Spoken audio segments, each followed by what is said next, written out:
नर्मदे हर. पुणे, उज्जैन, ओंकारेश्वर असा प्रवास करण्यासाठी आम्ही पुण्यातून उज्जैनसाठी निघालो. हंस ट्रॅव्हल्स बुक केली आणि खूप एन्जॉय करत हा प्रवास आम्ही चालू केला. उज्जैनला जाण्याची खूप दिवसापासून इच्छा होती आणि ती पूर्ण झाली. शिप्रामाईचा हा परिसर अतिशय अतिशय निर्मळ आणि असा मनाला आनंद देणारा होता. जिकडं बघावं तिकडं असं आनंदी वातावरण होतं.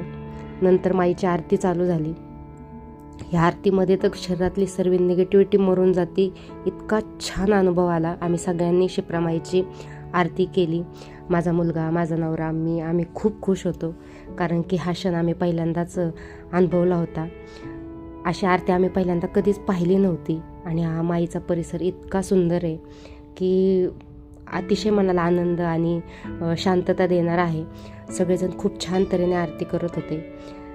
ह्या परिसरामध्ये इतकी शिवलिंग आहेत की सांगायलाच नको. खूप सुंदर वातावरण आहे शिप्रा नदीचं आणि आरती करताना जी पॉझिटिव्ह एनर्जी आपल्याला फील होती ते तर सांगायलाच नको. शब्दात न मांडता येणारं हे वर्णन आहे.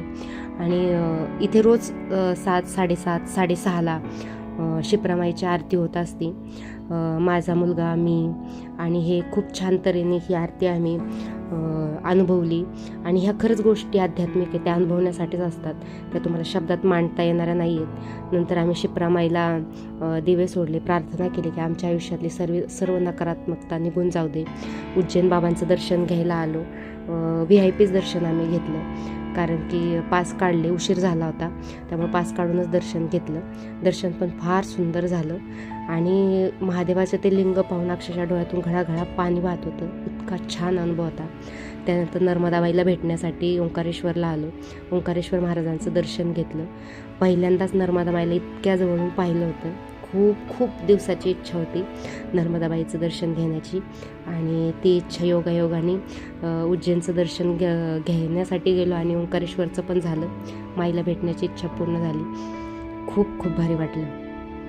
खरं तर नर्मदा परिक्रमा करायची आहे आणि तोही योग भगवंताच्या कृपेने लवकरच आयुष्यात येऊ ही भगवंताचरणी प्रार्थना.